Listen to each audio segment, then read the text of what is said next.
Em um tempo de incerteza, perseguição e dúvidas crescentes sobre o fim dos tempos, o apóstolo Paulo ergue sua voz para consolar, advertir e fortalecer os cristãos da cidade de Tessalônica. Localizada na região da Macedônia, Tessalônica era uma cidade estratégica no Império Romano, um centro comercial, movimentado, cheio de influências culturais, políticas e religiosas. Foi lá que floresceu uma das comunidades cristãs mais vibrantes, mas também mais pressionadas. A segunda carta aos Tessalonicenses é mais do que um escrito pastoral. É uma convocação espiritual, um alerta escatológico, um alicerce para os fiéis em meio ao caos.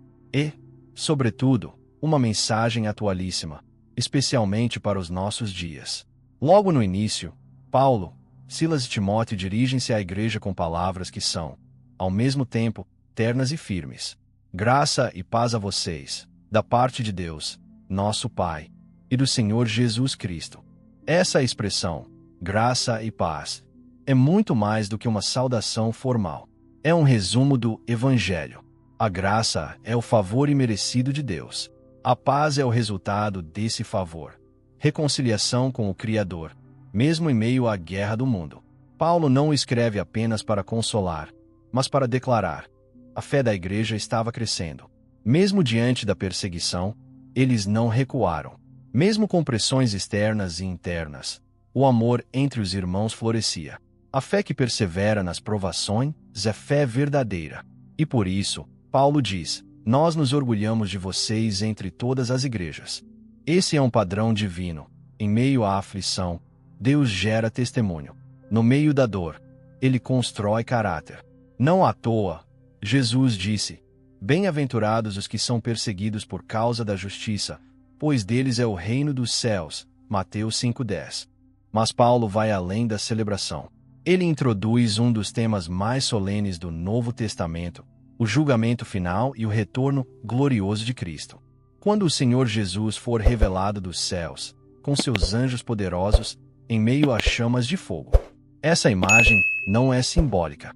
É uma cena real, futura, profetizada em várias passagens, como em Apocalipse 19, onde o Cristo ressurreto aparece montado num cavalo branco, com olhos como chamas de fogo e uma espada que sai de sua boca. O retorno de Cristo não será silencioso, não será discreto. Será uma manifestação de glória, justiça e restauração. Mas também será um dia de separação, de revelação dos corações. Aqueles que rejeitaram a Deus, que desprezaram a verdade, serão afastados de sua presença. Paulo usa uma expressão impactante.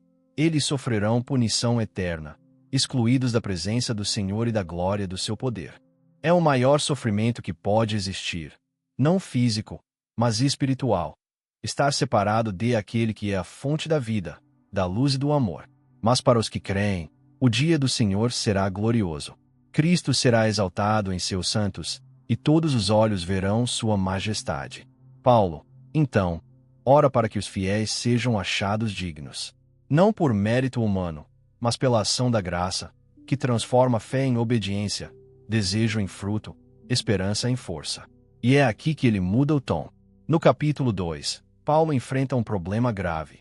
Falsos ensinos sobre o fim dos tempos estavam circulando entre os irmãos. Alguns diziam que o dia do Senhor já havia ocorrido. Isso gerava medo, confusão e desânimo. É por isso que ele escreve com tanta clareza: não se deixem perturbar.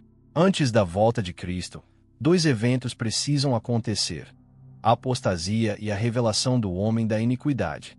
A palavra apostasia vem do grego apóstasia, que significa rebelião ou abandono. Paulo está falando de uma grande crise espiritual que viria sobre o mundo e sobre a própria igreja. Um desvio da verdade, uma onda de engano. E então ele revela um dos personagens mais enigmáticos da Bíblia: o homem do pecado, o filho da perdição, o iníquo. Esse ser não é apenas maligno.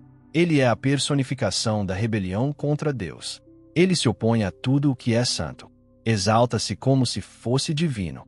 E tentará, de alguma forma, usurpar o trono de Deus, sentando-se no templo, proclamando-se Deus. Essa figura é descrita também em Apocalipse como a besta que sobe do abismo. Em Daniel, Ele aparece como o rei arrogante que profana o templo.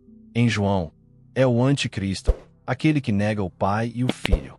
Mas Paulo afirma que esse espírito de iniquidade já está em ação, ainda não plenamente revelado, mas operando nos bastidores. Um agente do caos, do engano, da corrupção espiritual. Entretanto, há algo, ou alguém, que o detém. Algo está segurando as trevas, até que o tempo designado chegue. Essa é uma revelação importante. O mal tem limites. O iníquo não age livremente. Ele está submetido ao tempo de Deus. Quando for revelado, Cristo o destruirá com o sopro da sua boca e o esplendor da sua vinda. Repare na imagem, o sopro da boca. A palavra é viva. O mesmo sopro que criou o universo, agora destrói o império do engano. A verdade vencerá a mentira. A luz dissipará as trevas. Cristo é o Alfa e o Ômega, o início e o fim, e nenhuma força pode resistir ao seu poder. Paulo então adverte: muitos perecem porque rejeitam a verdade e preferem a mentira. Isso é grave. O juízo de Deus vem não apenas sobre atos visíveis, mas sobre escolhas espirituais, decisões do coração. Amar a mentira é fechar a porta da salvação. Mas aos que creram, Paulo reafirma: vocês foram escolhidos desde o princípio, santificados pelo Espírito e destinados à glória de Cristo. É por isso que ele clama: permaneçam firmes. Segurem com força os ensinamentos que lhes entregamos. Nessa firmeza está a vitória. Não é apenas resistir, é manter a fé acesa enquanto tudo ao redor parece escurecer. No capítulo 3, Paulo volta à prática. Pede orações para que a palavra do Senhor continue se espalhando. Ele sabia que a missão continua, mesmo em tempos difíceis. E declara: o Senhor é fiel. Ele os fortalecerá e os protegerá do maligno.